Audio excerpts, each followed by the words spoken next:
ಯಾರ್ಯಾರು ಜಗಳ ಮಾಡ್ಕೊಂಡು ಹೊಡೆದಾಡ್ಕೊಳ್ತಾರೋ ಏನೋ ಅಂತೇಳಿ ಆ ಭಯ. ಎಲ್ಲಿ ಹೋದ್ರು ಸಂಜೆ ಆಗ್ತಿದ್ರೆ ಭಯ ಭಯ ಆಗಿ ಸ್ಟಾರ್ಟ್ ಆಯ್ತು ಚಿಕ್ಕವ್ರ. ನಾನು 5ನೇ ಕ್ಲಾಸ್ ಅಲ್ಲಿ ಇರುವಾಗ. ಆಮೇಲೆ ಅದು ಕಂಟಿನ್ಯೂ ಆಯ್ತು. ಪ್ರತಿಯೊಂದು ಎಲ್ಲಿ ಹೋದ್ರು ಭಯ. ಆಮೇಲೆ PUC ಅಲ್ಲಿ ಒಂದೇ ಸಲ ಡಿಪ್ರೆಷನ್, ಒಂದು ಸಡನ್ ಆಗಿ ಏನೋ ಒಂದು ಥಾಟ್ ಬಂದ್ಬಿಟ್ರು, ಯಾಕೆ ಈ ಜೀವನ, ಯಾವತ್ತಾದ್ರೂ ಒಂದಿನ ಸಾಯೋದಲ್ವಾ, ಹೀಗೆ ಇವಾಗ ಸಾತ್ರೆ ಏನಾಗತ್ತೆ ಅಂತೇಳಿ PUC ಅಲ್ಲಿ ಇರುವಾಗ ಬಂತು. ಹಾಗೆ ನಾನೇನ್ ಮಾಡಿದೆ ಅಂದ್ರೆ ಸಡನ್ ಆಗಿ ಇನ್ನೊಂದ್ ಪ್ಲೇಸಿಗೆ ಸುತ್ತಾಡ್ಲಿಕ್ಕೆಲ್ಲ ಹೋದೆ. ಅದು ಸಡನ್ ಆಗಿ ಅದು ಅಲ್ಲೇ ಮಾಯ ಆಯ್ತು ಆ ಥಾಟ್ ಅನ್ನೋದು. ಒಂದ್ 2-3 ದಿನ ಇತ್ತು ಆ ಡಿಪ್ರೆಷನ್ ಅನ್ನೋದು, ಅದು ಹೋಯ್ತು. ಆಮೇಲೆ ನಾನು M.Tech ಮಾಡುವಾಗ ನನ್ನ ಫ್ರೆಂಡ್ ಜೊತೆ ರೂಮ್ ಮಾಡ್ಕೊಂಡಿದ್ದೆ. ಅವ್ನು ಸ್ವಲ್ಪ ಒಂಥರ ಸೈಕೋ ತರ ಇದ್ದಿದೆ. ಅಂದ್ರೆ ಹೇಳಿದ್ರೆ ಎಲ್ಲದಕ್ಕೂ ನಮ್ ಮೊದ್ಲು ಇದ್ದಂಗೂ ಮತ್ತೆ ರೂಮಲ್ಲಿ ಒಟ್ಟಿಗೆ ಇರುವಾಗ್ಲೂ ಒಂಥರ ವಿಚಿತ್ರವಾಗಿದ್ದಿದೆ. ಅವನ ಜೊತೆ ನಂಗೆ ಅದು ಸರಿ ಆಗ್ತಿರ್ಲಿಲ್ಲ. ಸರಿ, ನನ್ಗೆ ಆದಷ್ಟು ಮನೆ ಕಡೆನೆ ಬಂದು ಹೋಗ್ಬೇಕು ಅಂತ ಮಂಗಳೂರಿಂದ ನಾನು ಕುಂದಾಪುರಕ್ಕೆ ಅಪ್ ಡೌನ್ ಮಾಡ್ಲಿಕ್ಕೆ ಸ್ಟಾರ್ಟ್ ಮಾಡಿದೆ. ಅವನ ವಿಚಿತ್ರ ಬಿಹೇವಿಯರ್ ಗಳು ನನ್ನ ಮನಸ್ಸಿನಲ್ಲಿ ತುಂಬಾ ಎಫೆಕ್ಟ್ ಆಗಿ ಅದು 1-2 ತಿಂಗಳು ಡಿಪ್ರೆಷನ್ ಅಲ್ಲೇ ಇದ್ದಿದೆ. ಅದು ಕಡೆಗೆ ಮನಸ್ಸು ಇಲ್ಲದ ಮಾರ್ಗ ಅಂತೇಳಿ ಯಾವ್ದೋ ಒಂದು ಬುಕ್ ಇತ್ತು, ಅದನ್ನೆಲ್ಲ ಓದ್ತಾ ಇದ್ದೆ.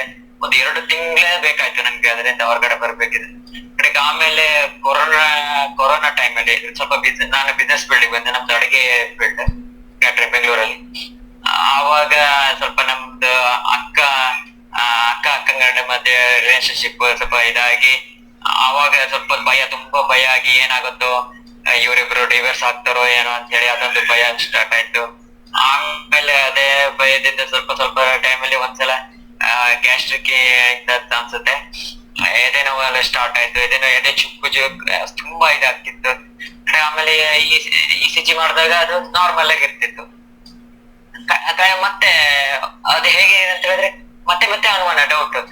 ECG ಮಾಡಿಸಿದ್ರೆ ಮತ್ತೆ ಸರಿ ಇದೆಯಾ ಇಲ್ವಾ ಅಂತ ಹೇಳಿ ಮತ್ತೆ ಒಂದು 5-6 ಸಲ ECG ಮಾಡಿ ಡಾಕ್ಟರ್ ಎಲ್ಲ ಸರಿ ಇದೆ, ಯಾಕೆ ಇದ್ ಮಾಡ್ತೇವೆ, ಬಟ್ ಡೌಟ್ ಸರಿ ಇದೆ ಅಂತ ಹೇಳಿ ಹೇಗೆ ಹೇಳುದು, ಆವಾಗ ಸರಿ ಇರ್ತಿರ್ಬೋದು, ಈಗ ಸರಿ ಇಲ್ದಿರ್ಬೋದು.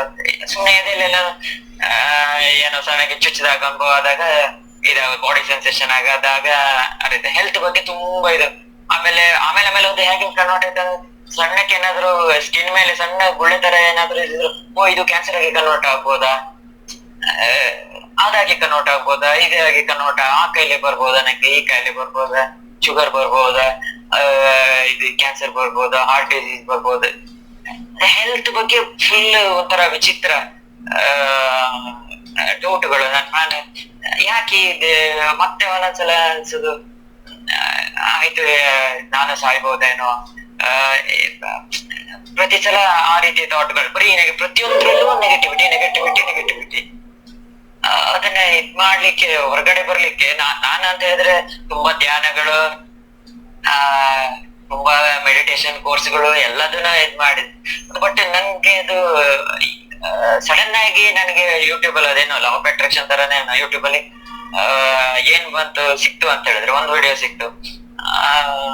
ಒಬ್ರು ಮಂಗಳೂರವರು ಅವ್ರು ಶ್ರೀಕಾಂತ್ ಶೆಟ್ಟಿ ಅವ್ರದ್ದು ಸೆಲ್ಫ್ ಹಿಪ್ನೋಸಿಸ್ ಮೇನ್ ಪರಿಹಾರ ಯಾವುದೇ ಡಿಪ್ರೆಷನ್ ಆಂಗ್ಸೈಟಿಗೆ ಮೇನ್ ಪರಿಹಾರ ಸಿಗೋದು ಸೈಕಿಯಾಟ್ರಿಸ್ಟ್ ಇಂದ ಅಲ್ಲ, ಯಾವ್ದ್ರಿಂದ ಅಲ್ಲ, ಸೆಲ್ಫ್ ಹಿಪ್ನೋಸಿಸ್ ಇಂದ ತುಂಬಾ ಬೆಸ್ಟ್ ಸೊಲ್ಯೂಷನ್ ಅಂತ ಹೇಳಿದ್ರೆ ಸೆಲ್ಫ್ ಹಿಪ್ನೋಸಿಸ್ ಇಂದಾನೇ ಆಗೋದು. ಕಡಿಮೆ ಮೆಡಿಟೇಷನ್ ಇಂದ ಆಗುತ್ತೆ. ಆಮೇಲೆ ಮೆಡಿಟೇಷನ್ ಮಾಡಿ ಕೂತ್ಕೊಂಡ್ರೆ ಅಲ್ಲಿ ಏನಾಗುತ್ತೆ ಅಂತ ಹೇಳಿದ್ರೆ ನೀವು ಹೇಳ್ದಾಗೆ ಅಲ್ಲಿ ನೀವು ಹೇಳ್ತೀರಾ ಥಾಟ್ಗಳು ಕಮ್ಮಿ ಆಗ್ತಾ ಇದೆ, ಯೋಚನಾ ರಹಿತ ಸ್ಥಿತಿ ಹೋಗ್ತಾ ಇದ್ದೀರಿ ಅಂತ ಹೇಳ್ತೀರ. ಬಟ್ ನನಗೆ ಆ ಸ್ಟೇಜ್ ಹಾಗಾಗ್ತಾನೆ ಇರ್ಲಿಲ್ಲ. ವಿಚಾರಗಳು ಮತ್ತು ಜಾಸ್ತಿ ಆಗ್ತದೆ.